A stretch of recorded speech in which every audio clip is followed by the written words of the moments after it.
mais mu nekk koo xam ne aussi vraiment toujours dañ koy remercier parce que par rapport à sa disponibilité à chaque fois qu'on a besoin de lui sur les plateaux de Prestige il est toujours là Cheikhou maa ngi lay ziar bu baax jom di la dalal quoi. maa ngi lay delloo ziar monsieur Mbène. C'est encore une fois, n'est-ce pas, un grand plaisir de participer à ce grand plateau, n'est-ce pas, di am mbégte di nuyu sama naataango yi ñu nekk fii monsieur Malick Sow. monsieur Mamadou Lamine Ngom di jaalewaale aussi seen camarade boobu nga xam ne moom moo dëddu. di ko ñaanal yàlla rek fi mu jógee fa mu jëm gënal ko fi mu jógee. di jaalewaale tamit comme ni ko monsieur Sow defee. n'est-ce pas suñu xale yoo nga xam ne ñoom ñoo ñàkk seen bakkan si géej gi. yàlla xare leen àjjana te loolu daal nekk loo xam ne lu fi géej la parce que vraiment tiis la à chaque fois. ñu dégg ay drame yu mel noonu. di nuyuwaale également sama xarit Assane xam ne defe naa bi mooy au moins 3 fois way ñuy tase ci plateau bi et c'est toujours un grand plaisir de partager le plateau avec lui parce que il est vraiment ses interventions sont d'une grande pertinence, n'est-ce pas, et il nous éclaire sur tous les aspects qui sont relatifs au droit ou aux aspects judiciaires. Absolument, voilà. Absolument. Merci beaucoup Cheikhou yow moom fii sa kër la yàgg nga fi ñëw alors keneen kii tamit wax naa sur la procédure Cheikhou gis nga ko par rapport ak la convocation du président de la République par rapport au mandat disons des membres du bureau de l'Assemblée nationale par rapport encore aux relations qui existent mais par rapport aussi aux procédures yi nga xam ne jël nañu comme procédure d'urgence disons session extraordinaire est-ce que mën nañu ci am sa. Bon, moi je pense que tout ce qui s'est passé à travers ces votes-là de l'Assemblée nationale, il n'y a rien d'anormal légalement. Hein, je pense que Assane wax na ko sànq.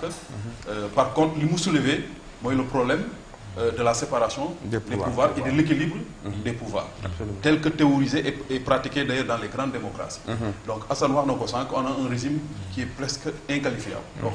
C'est de l'hyperprésidentialisme.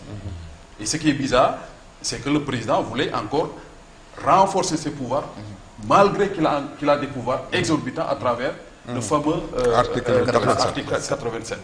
N'est-ce pas? Heureusement qu'ils l'ont retiré.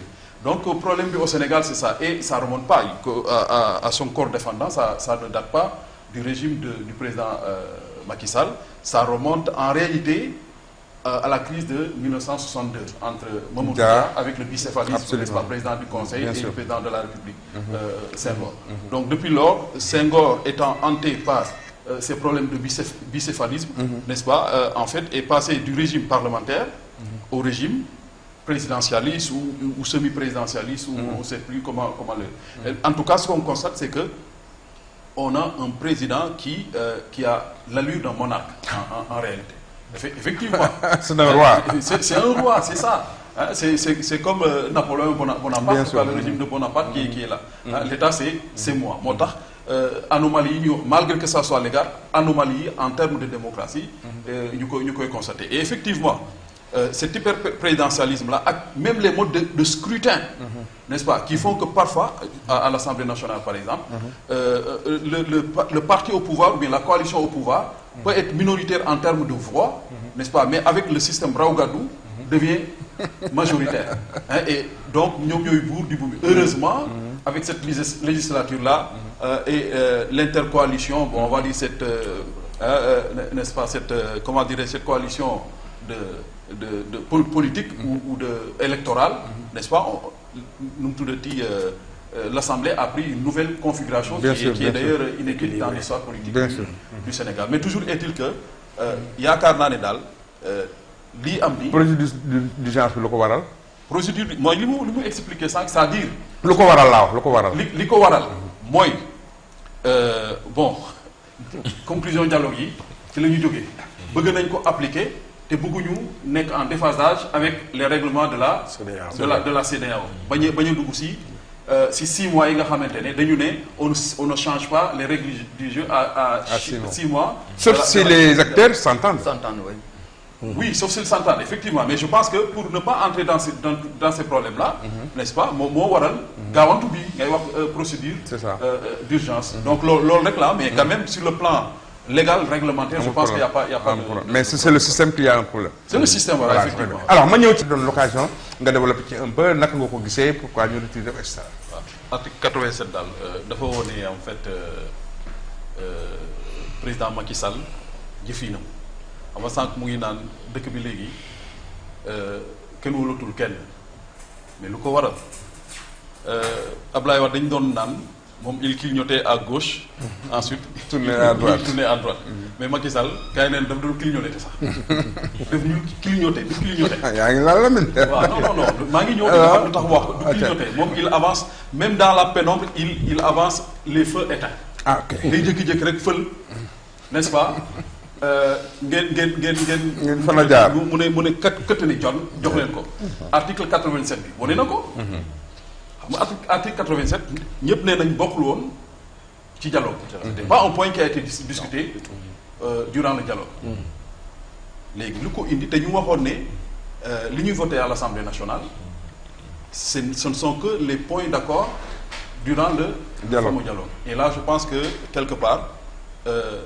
waa Pastef yéey nañ leen parce que le pourquoi on n'était pas dans ce dialogue là c'est parce que c'était pas un dialogue sincère te li article 87 boobu qui est sorti du néant comme ça comme un dans le chapeau d'un prestidigitateur wone na ko beneen exemple wone président Macky Sall moom du sax clignoter mais day jékki-jékki rek fële mooy par exemple nu mu tuddati la fameuse suppression du poste de premier ministre une fois élu pour son deuxième mandat supprimer ko jékki-jékki rek supprimer ko mosul nekk une promesse de campagne mosu ko waxtaane promesse de campagne donc loolu moo indi ñàkk a wóolu boobu te nu mu tuddati moom nee na n'est-ce pas puisque c'est un homme d'honneur il respecte sa parole il va pas se représenter à un troisième mandat mais bàyyiwul moom bu ko sañoon mu teg fi koo xamante ne il lui est favorable te kooku loolu nga wax noonu ban lien la am ak article 87 article 87 c'est-à-dire ki mu fiy teg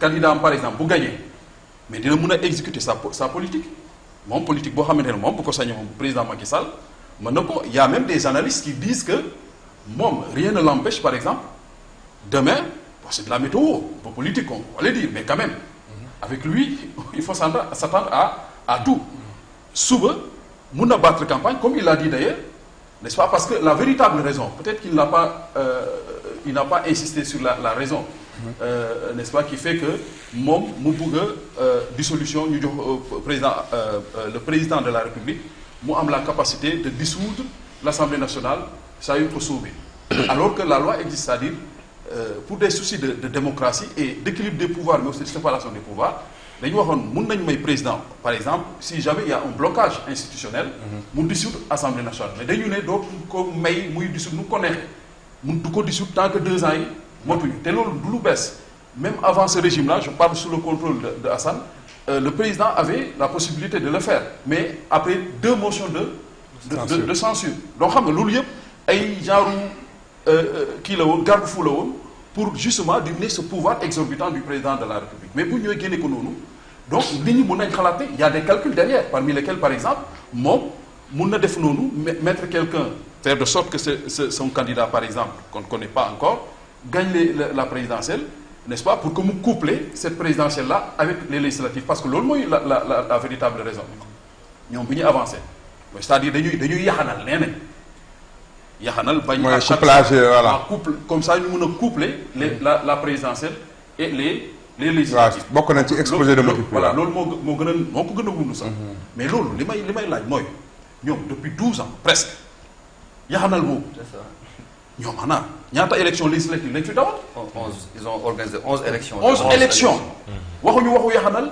ba ñu gis cette nouvelle configuration de l'Assemblée nationale ñu soog a wax yaxanal au moment où il dit qu'il va partir muy soog a wax waxu yaxanal ak couplage d'élection donc loolu tax nit ñi n'est-ce pas di ñaaw njort te problème bi mu posé mooy moom ñoom sax seen i député d'accord uñu si woon le problème que ça pose mooy que je pense le député sëñ Abdou Bara Dolly moo ko wax nee na 87% des députés ont un prêt à la banque imaginez tey ñu ne leen président dissoudre na seen kii yéen bokkatu leen ñu rebattre carte yi est-ce que war na leen ndax ñoom dina si waat donc tout ça c'est des détails yoo xamante ne c'était problématique sans parler n'est-ce pas de l'aspect institutionnel bu muy wax nii dañuy wax ne le président il est il a trop de pouvoir au lieu ñu wàññi ko ñu koy yokk parce que article 87 boobu ak loo mënti wax dafay ñëw di renforcer waat encore le pouvoir du président de la République. Donc il n'y avait aucune raison, n'est-ce pas, pour que ñu ko fay dugal et heureusement, n'est-ce pas, que retirer nañ ko quoi. Mais toujours est-il que président Macky Sall nee na bàyyi na mais bàyyiwul en réalité. Bàyyiwul en réalité. Alors Assane rapidement sur cette question-là de l'article 87 retiré finalement de cette proposition retirée projet retiré donc yow mi nga xam ni bon yaa ngi bokk ci d'abord société civile lan la xam des Sénégalais alors Pastef wala yow lan moo ci seen gis-gis ci par rapport ak ces différents projets de loi qui sont en cours au niveau de l'Assemblée. waaw bon à part comme ni ñu ko waxee sànq l'article 87. li ñuy wax ni yëpp lu ñu waxtaane woon la ci dialogue social bi. bon sànq nee na. sans yéen. waaw justement foofu laa doon ñëw. nee na même les grandes guerres se terminent autour d'une table maxime boobu dañ ko war a xoolaat ak contexte bi ak naka lañ koy appliqué. bu nee les 2 grandes guerres mondiales ngay wax yooyu comment ça s'est terminé autour d'une table. c'est plutôt la loi du vainqueur qui s'impose. D'ailleurs boo xoolee la première guerre mondiale. Allemagne la ñu dóoroon. imposé ko la comment dirais-je la loi des vainqueurs. N'est-ce pas. Hitler ñëw avec cette injustice là. bi ñu ko teg mu futtiwaat dem muti doole. ñëw nag créé waat une seconde guerre mondiale. Donc si on va au dialogue dans ces conditions là. Donc c'est des monstres comme la deuxième guerre mondiale lay jur. Parce que comparaison n'est pas non si da nga ne toutes les guerres se terminent autour du. Effectivement. Non mais justement mais comment et puis c'est faux c'est faux c'est-à-dire si on sous-entend que le dialogue se fait n'est-ce pas à la fin de la guerre. C'est pas un dialogue. C'est le dictat du vainqueur et Macky Sall loolu ñu bëgg a imposer. ñu bañ ko c'est-à-dire yow nga naan kay ñu dialogué bu pare teg la paaka si put. kooku du dialogue. kay def li ma bëgg loolu la ñuy wax même si c'était ça même si c'était ça dama la bëgg a wax rek même si c'était ça Macky Sall est le vainqueur man mënu ma nekk vainqueur raw la gagné la ba pare ne la kaay ñu waxtaan. Vainqueur dans quoi? Dans toutes les élections yu génn. moom le Sénégal yi dans un contexte de vainqueur. Non mais attends non vainqueur on parle de vainqueur maanaam ki nga xam ne moom moo. Quand on parle de vainqueur c'est le président Macky Sall. Non c'est-à-dire boo gisee ma wax la waxu vainqueur dama la ne yow. Maxime boobu vainqueur ma parle de vainqueur dans quoi. Maxime boobu ngay convoqué. waaw waaw. C'est pas pertinent. D'accord loolu la bëgg a wax. waaw mais Macky Sall nekkul vainqueur. dama la ne c'est faux de dire que toutes les guerres se terminent autour d'une table. Soit disant que c'est pour dialoguer. continuer li nga wax le vainqueur moom mooy dem woote. moom la ñuy waxee du benn. voilà moo tax ma ne la comparaison n'est pas raison. c'est-à-dire yow da ngay jël benn adage xaw ma Maxime. bu ko appliquer fii. ma ne la loolu c'est faux et même cet adage là c'est à revoir.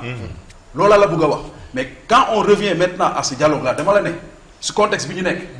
n'est-ce pas yow mënoo jàpp ay waa nu mu tuddati militant Pastef ku sëkkat nga tëj n'est-ce pas son leader nga barricadé ko sur aucune base légale ba pare naan kaay ñu dialogué loolu dialogue mënu fa nekk koo nekkal ak jàmm koo yéene jàmm moom ngay dialogué mais ki nga xamante ne moom yow dañ koy noot bu sëkkatee nga dóor ba ñu ñi naan gëmal dóor naan xippil dóor ci dialogue boobu.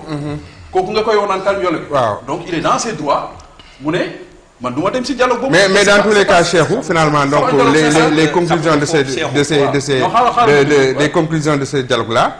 qui ont été traduites disons en projet de loi tey jii qui vont peut-être être votés et qui vous seront applicables même su fekkee ni participer ci dialogue bi loolu mooy la conséquence Cheikhou. donc c'est pas plus pertinent d'aller y participer. léegi xam nga kii soulevé na benn je sais pas injustice xaw ma contradiction même bu dee sa voté guñ quoi concernant Karim et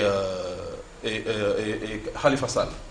c'est-à-dire loolu li ko wund yëpp mooy le président Macky Sall quand il est arrivé il a voulu coûte que coûte conserver le pouvoir et pour s'assurer de conserver le pouvoir il faut qu'il coupe toute tête qui dépasse maanaam candidat boo xam ne candidat bu sérieux la mun koo gagner ci élection kooku doo bokk loolu moo indi Karim Wade tey tëj na ko bokkul élection 2019 Khalifa Sall élection législative 2017 yi gis nga ni mu ko def bokkul élection présidentielle 2019 léegi nag puisqu'il il avait pour objectif comment dirais-je, sa fameuse phrase-là, de réduire l'opposition à sa plus simple expression. Malheureusement, il n'y est pas arrivé parce qu'il voulait un troisième mandat, n'est-ce pas?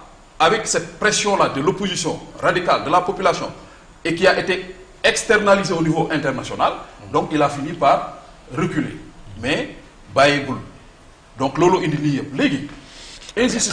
Non mais même rek. dama bëgg a laaj monsieur Mbaye non dama bëgg a laaj bala nga sori leeral bàyyi rek ma sinon voilà di nga am temps leeral léegi parce que yaa ngi si insisté sànq ba léegi et pourtant ba léegi sax voté guñ ko li ñu voté mooy suppression de la CREI ak parrainage boobu mun nañ si wax mais Khalifa Sall même bu dee ñoom il le conteste mais sur le plan juridique il y a l'autorité de la chose jugée mooy que ne dañu leen condamné définitivement à des peines de prison ak à des amendes qui yoreel na Sénégal 138 milliards n'est-ce pas kee yoreel Sénégal loo bëgg a wax foofu ko ñoom yéen d'accord leen ci que le fait que ñu gracier leen wala ñu amnistier leen en tout cas wala ñu permettre leen ñu bokk ci élection yi loolu moo amul fenn si àdduna si mais na leer rek waaw loolu moo amul fenn si àdduna si te loolu li ko indi parce que Karim Wade biñ ko jugé malgré la condamnation moom il jouissait de ses droits civiques donc ça veut dire que moom mënoon na nekk candidat mais lu ñu def parce que l'Assemblée leur était favorable ñu dem voter une loi du code électoral pour éliminer ko looloo indi problème te gis nga yooyu gis nga cette disposition là existait déjà dans le dispositif juridique du Sénégal mais à part Senghor d'ailleurs man damay wax souvent ne Macky Sall me rappelle Senghor en termes de répression de son opposition parce que Abdou Diouf daaw na am problème ak Ablaye Wade mais daawul woon dem ba condamnation élection bu jubee nu tuddati dialogue am mu bàyyi ñu participer Ablaye tamit bu mu ñëwee il a fait pratiquement la même chose bu ko neexoon mu tëj Macky Sall bu ko neexoon mu tëj Idrissa Seck mais defu ko parce que justement en démocrate quoi qu'on dise quand même dafa doon bañ mu mettre ko dans des positions xamante ne ci la Macky Sall mettre Khalifa Sall ak Karim Wade et là justement c'est devenu une patate chaude parce que toujours dans ses calculs n'est-ce pas il veut toujours éliminer l'opposant à même de le malmener sur le plan électoral n'est-ce pas et malheureusement mu am koo xamante ne dafa fël mënulu ko dara muy Ousmane Sonko léegi fu mu nekk nii li wundu yëpp mu bëgg ñi participer c'est pour wàññi doole Ousmane Sonko n'est-ce pas isolé ko teg fee candidat am avec des challengers yoo xamante ne certainement wóor na ko ne bu demee élection n'est-ce pas son candidat dina gagner si calcul yooyu la nekk loolu ko waral c'est-à-dire aspect juridique yi dama koy bàyyil Assane mais politiquement Macky Sall il est toujours en train de manœuvrer depuis qu'il est au pouvoir et manœuvrer pour conserver coûte que coûte le pouvoir te loolu moo nu juree lépp li ngay wax nii mais ñun yaa ngi wax ni nous sommes violents cette dialectique de la mort ak affaire yooyu maa ngi dégg Abdou Mbow di naan notre secrétaire général dafa ne les 700 détenus nañ leen bàyyi donc ay criminels lañ ay affaire mais les morts là depuis 2021 ñi nga xam ne ñoo si dee waaw ñooñu enquête bi fa mu toll ana ñi leen rey dans un pays démocratique comme le Sénégal nos forces de l'ordre sont très promptes à trouver quelqu'un qui a caillassé un magasin wala koo xamante ni dafa wax si Facebook wala koo xam ne ah wala ku lancé audio wala ku lancé audio ce qui est aberrant quand même tout à l'heure en venant d'ailleurs maa ngi dégg ne am na benn sëriñ daara boo xamante ne benn vidéo mais foo xam ne man xaw ma lan la wax si vidéo ba nit ñi ne on l'a cueilli à Saint-Louis mu ngi section de recherche bu Thiès. mu ne xale yi téere yu rouge lañu xale yi téere yu rouge lañ tey di jàng mu ne borom dëkk bi di waxal xëy na man dans mon analyse dama ne xëy na li mu wax ne borom dëkk bi di wax Ousmane Sonko. looloo leen metti bu ñu jàpp Serigne Sow ne ko ràpp tëj si kaso y a pas plus violent te foofu ça pose le problème de la séparation des pouvoirs parce qu'on instrumentalise la justice.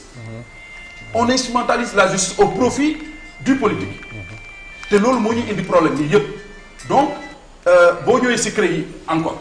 xoolal maa ngi lire fii CREI kenn xamul mais li mu jural Sénégal en termes de perte sans que. mu koy évoqué dans la procédure mais en termes de salaire les juridictions de Paris.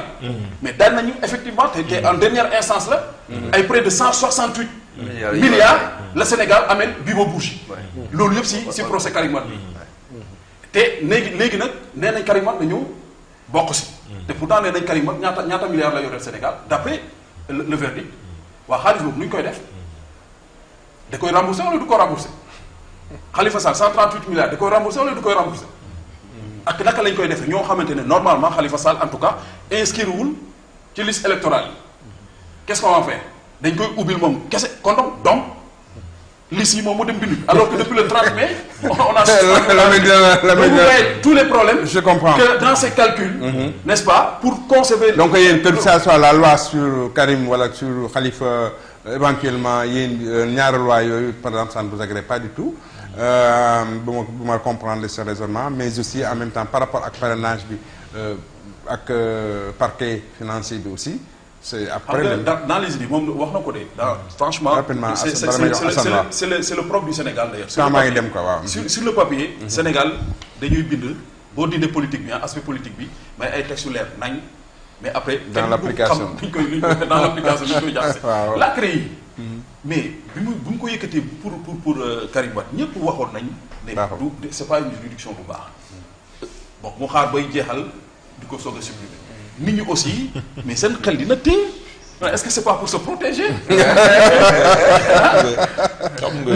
boo jëlee parrainage bi wax na ko sànq parrainage ça a toujours existé mais même CEDEAO nee na parrainage bi oui mais ni ñu ko defee baaxul l'application nañ ko wax Assane donc expédié cela veut dire que la condamnation est définitive et donc la conséquence mooy que du ngeen nekk peut-être que candidat est-ce que tey jii il ne serait pas plus prudent je suis pas dans le script des dieux mais c'est pas prudent que ngeen peut-être aussi désigner quelqu'un au cas peut-être au cas laa bëgg a wax au cas rek waaw voilà maa ñëw si candidature yi dama bëggoon rek def benn mise au point parce que souvent dañuy qualifier waa Pastef de casseur taal dëkk beeg affaire yooyu di wax à chaque fois maanaam li ñuy yàq ñoo ñuy yàq bu dee ñoom ñoo yàq ba ñu wax ne ñoom ñoo yàq ñoom jàpp nañ leen de en un temps record mais nga may ma rek ma citer la par exemple quelques-uns yoo xam ne depuis mars 2021 dañ leen a rey ay xale yu tuuti amoon tout leur avenir devant eux ku ci mel ni Baye Fallou Sène par exemple 17 ans élève la woon ku ci mel ni Lassana Diarisso 21 ans livreur ku ci mel ni Ousmane Badio mécanicien de son état a été arrêté tué par balle le 2 juin 2023 à Ziguinchor il avait 17 ans Bassirou Sarr tailleur 31 ans Mamadou Tall Jakartaman 44 ans Mohamed Silla élève 19 ans Souleymane Sano 25 ans la liste est longue li ma bëgg a wax foofu rek. c'est-à-dire si on était dans un état normal. non defal naa kan moo leen rey non waaw foofu laay. loolu dimbali nga wax yaa doon wax ne Samba. waaw muy wólis bàyyi ko mu wólis. bañ a fël gëmee ji. bàyyi ba Samba wólis ba pare nga soog a wax. ñooñu. xam nga ne waa Pastef ñun ngeen ko jagleel. li tax ñu tëj leen mooy dañuy kase rek. mais ñi nga xam ne dañ leen a rey ñenn ñi depuis 2021 mars 2021 ba léegi. y a aucune enquête judiciaire. non bul ñu. non mais ma rek. déjà ça pose un problème. ba léegi attends non déglu ma rek ça pose un problème. non Diom nag s'il te plaît il faut respecter les Sénégalais. xam nga enquête li police di mënee du noo xam dañ koy teg sur la place publique quoi. enquête police bu ngi def liggéeyam. te le moment venu peut-être bi ñu waree def di wax ak non depuis 2021 rek. nañ leen defal bëri nañ leen nangul li ñu wax non nañ leen nangul li ñu wax avec des mais xam nga li nga war a xam nga li nga lay dimbali dama lay da ngay chercher le criminel moo lay dimbali mais ko mu terminer day chercher non dafa am lu muy wër ma koy dimbali xam nga day chercher le criminel li tax ñan kan moo leen rey du loolu lay wër mais ki leen woo ci dee moo leen rey mais justement si c'est loolu nag man moo ma jaaxal mais si c'est lui le criminel man loo ma jaaxal mais xam naa ne waru la jaaxal naa non man nag waru la jaaxal parce que waru la jaaxal dina ma jaaxal la capacité dina ma jaaxal et la rapidité de trouver wax dëgg yàlla les auteurs de ces cas là war ngeen a en tout cas sénégalais yi xam nañ ki leen woo ci le numéro 9 là le fameux numéro 9 bi nga xam ne vidéo yëpp àdduna si yëpp di ko xool ban numéro 9 ak numéro 10 xawmal kan la mais xam nga ki leen woo ci dee xam naa doon wàcc ci seen permanence dimbali rek seen yëpp may ko bu daaneel doon wàcc seen permanence gis leen ñu rey ay fusils d'assaut ay fusils de guerre kenn si ñoom waxuñ ne teg nañ leen loxo sans compter les dossiers judiciaires sur le rapport de la police peut-être dimbali leen ci enquête bi le rapport de la Cour des comptes ñu ngi xaar le rapport force Covid-19 ñu ngi xaar ba léegi waxu leen si yéen dafa mel ni seen justice dafa jeng ñi muy gis yore leen ay lunettes mooy ñi nga xamante ne ñoom ñooy kase mais ñi nga xam ne dañoo luubal alalu dëkk bi force Covid 19 nga xam ne ku sell ki nekk Touba daf si def ay millions. 200 millions yaa ngi jaxase wax. non jaxasewu ma. yoo xam ci li nga doon wax jaxasewu ma li nga doon lire bi yeggale non leggaleer bi nga doon lire parce que tu n'es pas à l'aise. gis nga li may wax moi je suis à l'aise. non tu n'es pas à l'aise, tu ne peux pas être à l'aise parce que li may wax dafa ni jaxran. parce que damaa xam ne boo mënee gis sàccukatu mango n'est-ce pas jàpp ko tëj ko mënoo gis koo xam ne dafay jël bakkanu nit ci ay may leen sénégalais yi ñu nekk ci jàmm ngeen bàyyi ay histoire de bakkan ay histoire de il faut respecter la vie des sénégalais yéen vous aimez trop les discours mortifères là mais il faut arrêter il faut s'il vous plaît yéen a ko njëkkee bàyyi leen loolu nit ñi nekk ci jàmm yéen xam ngeen dafa fort ñun dañuy discours ah mais yéen da ngeen di jëf da ngeen di rey da ngeen di rey te dara doo leen si fekk da ngeen di luubal alalu dëkk bi dara doo leen si fekk parce que yéen ay nguuru yéen buur moo la ñuy wax dara doo leen si fekk gis nga maa ngi lire un article très intéressant boo xam ne un certain Boubacar Sall moo ko bind muy def le bilan de Macky Sall c'est-à-dire les exceptions que Macky Sall a fait parmi les présidents yi fi jaar yëpp dafa bëri d'accord parmi lesquels wax naa la kenn si ñoom à part Senghor Senghor mun nañu wax ne c'était la nation naissante comme ni mu ko doon théoriser le Sénégal n'était pas encore prêt pour une démocratie mais ñi topp si Senghor bi yëpp kenn mu si see tëj opposant d'accord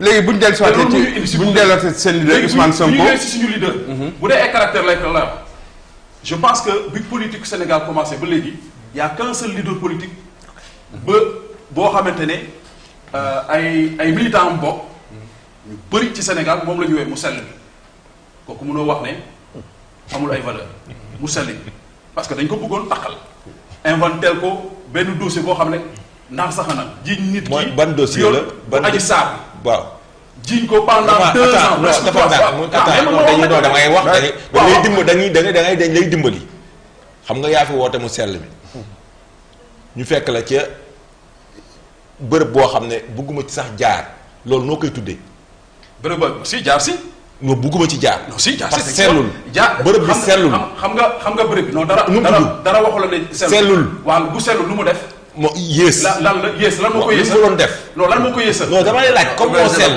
dama lay auberge la lan moo ko yéesal non Assane foofu moom tu dois jaar kay Assane xam nga yow juriste nga. am na yaa ñu woo ci mu sell yow yaa ñu woo ci mu sell yow yaa juridiquement moom ay auberge la waaw lan mooy auberge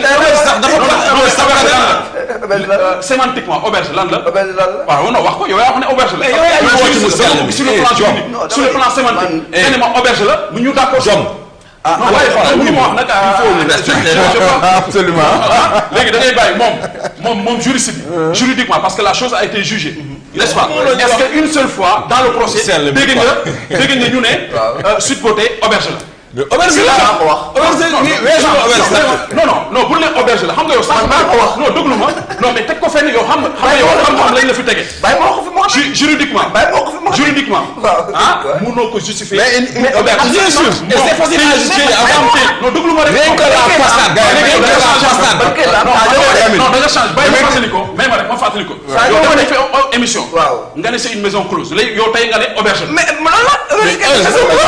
sur les termes yow tamit mais juridiquement c'est faux sémantiquement sur le plan français daf lay yërëm sax lan mooy maison close lan mooy auberge gis nga auberge fii Sénégal réclamé auberge man j'ai fait sell daal ci jàkka ja lañ la xam yow tamit c'est pas possible waaw sell daal ci jàkka ja lañ lay fekk wala église mu wax gis nga auberge salon de massage n'est-ce pas auberge fii la am une connotation négative mais auberge ci France xam nga lan yow da nga dem si dëkk da nga dem si dëkk auberge ma wax la ko da nga dem te même fii Sénégal sax am na connotation respect ci Sénégalais yow bàyyi ko mu terminer Lamine yow looy fëte nii non li ngeen wax xam nga toog ci télé bi naan mu sell mi donc fekk na ci hyperkit bi rek gis nga auberge xam nga lan la auberge xeetu hôtel la rek boo xamante ni yow boo demee si dëkk amoo foofu fanaan amoo ay mbokk nga dem foofu fanaan fa fay génn def loo fa def nag ça te regarde mais auberge loolu mooy njeexitalam salon de massage bi nga xam ne moom la contrairement li ngay wax Sweet Beauté parce que ndaw si dafa am ay këyitam ndaw si dem na Makka dem na aji Makka non déglu ma rek c'est-à-dire yow xam-xam lañ la fi teg quoi dama bëgg doo wax ne man sa teyaayu bakkan doo ko waxee da ngay waxee xam-xam.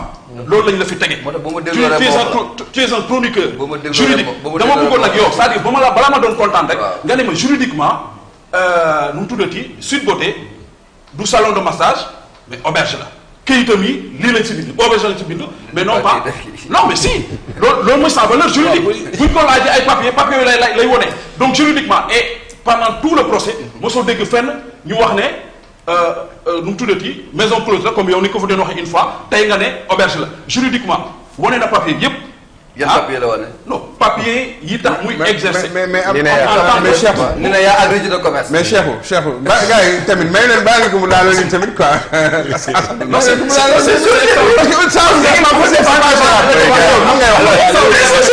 ngay wax. il faut défendre l'indépendance.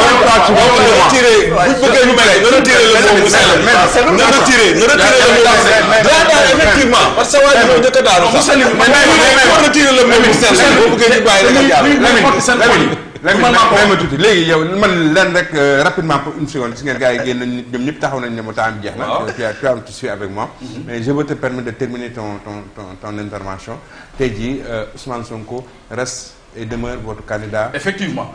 Contrairement, et parfois d'ailleurs, Hassan, c'est ce que je remarque.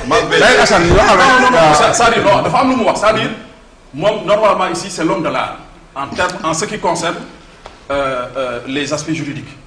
Mais Ousmane Sonko, concernant le cas Mame Mbaye Niang, ce dossier Mame Mbaye Niang, mais avocats, ils ont déposé le recours avant le délai requis.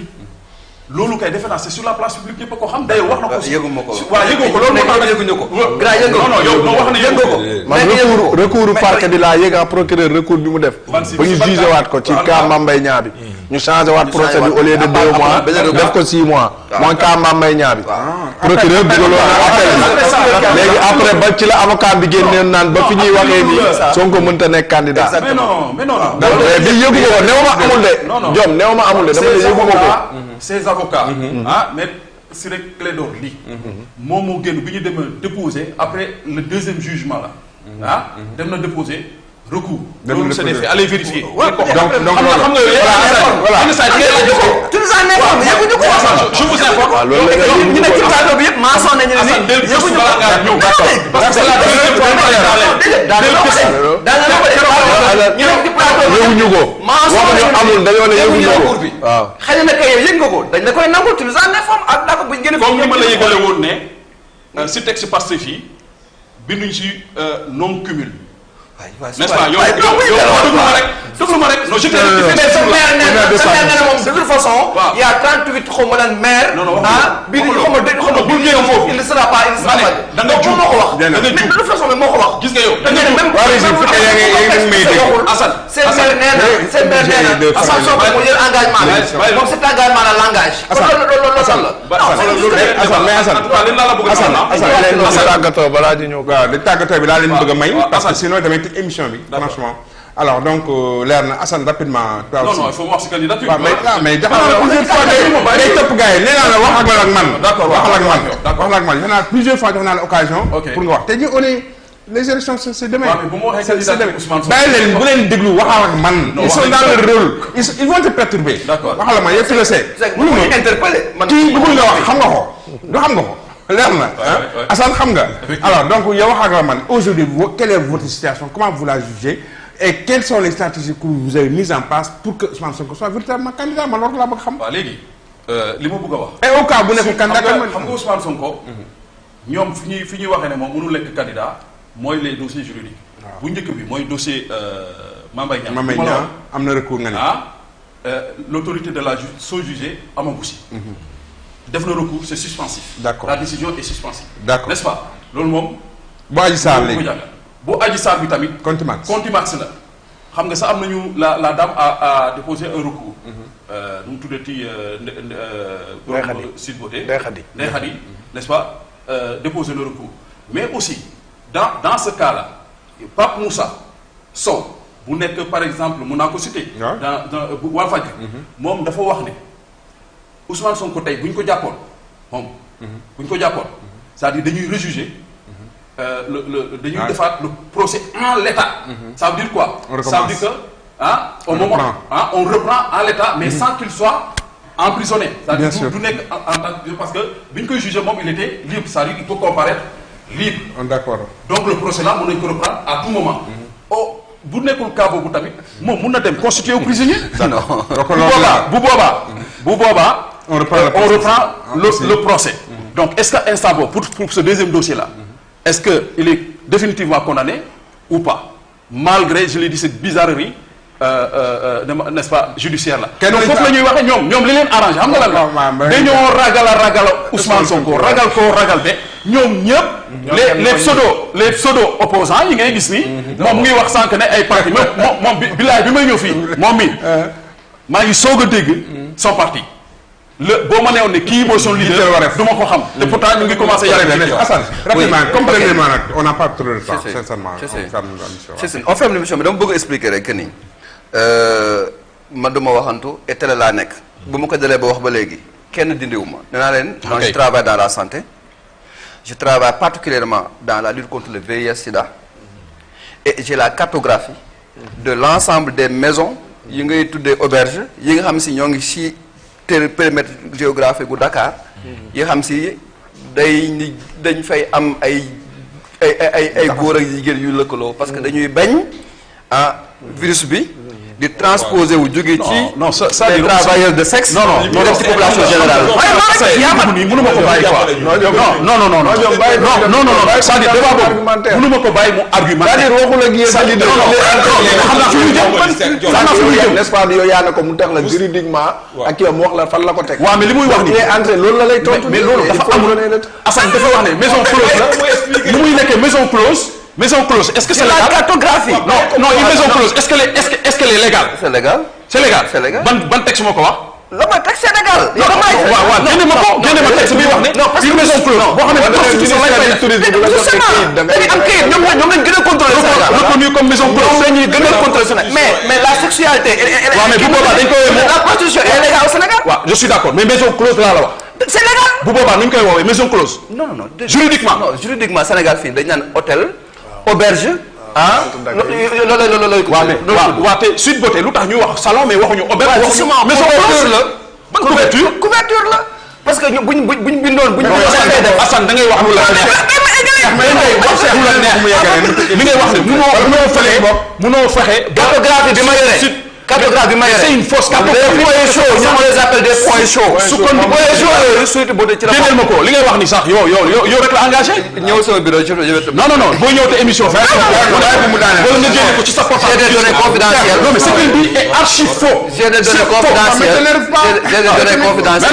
mais boo ñëwee sama bureau ci y a rien de confidentiel Sweet Beauté li ñu ko xamee mooy salon de coiffure dem na ba justice salon de massage salon de massage dem na ba justice ba justice salon de massage nekkul ci par papier yi non nekkul ci def yenn précision rapidement waaw xam nga ñun Pastef parce que nga Assane ñun Pastef li ko dal je pense que mosee dal parti politique Sénégal bëriwul parce que yow yaa ngi topp nit ki muy société civile muy parti de l'opposition muy parti au pouvoir yi nga xam ne ñoo nekk suñu véritable opposant adversaire là pas nos ennemis parce que Sénégal ñoo ko bokk comme ni ko li ma la ko waxee léegi quoi mais nit ki nga xam ne pendant 2 ans yaa ngi koy jiiñ viol avec menace ak arme waaw ñu jugé ko jugement boo xam ne moom faf sax nekku fa ay avocat am nekku fa ne kii violé wul menacé wul mais nga continuer di gàkkal dërëm te maa ngi wax c'est-à-dire politique lañ nekk mais aussi way gëm yàlla la ñu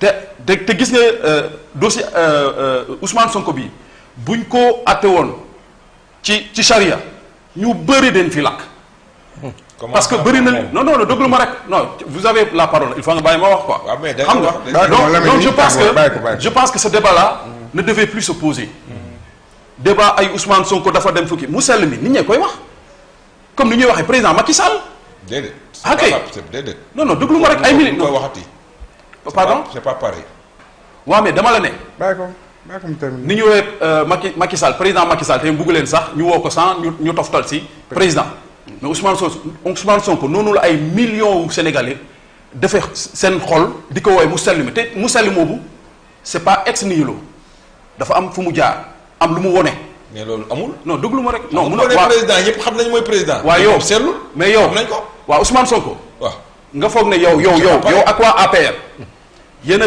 ëpp ñi koy wooyu mu sell mi yéen a leen ëpp xel. non amul bu ngeen neexee. non lu tax nga ne amul kay. lu tax nga ne amul. mais wax wane nañ ko fii. waaw xam nga loolu laay wax gis nga fi may waxee te yow bàyyi woo si xel da nga gëm yàlla yaa ngi ne amul. da nga gëm yàlla da nga gëm yàlla laay wax.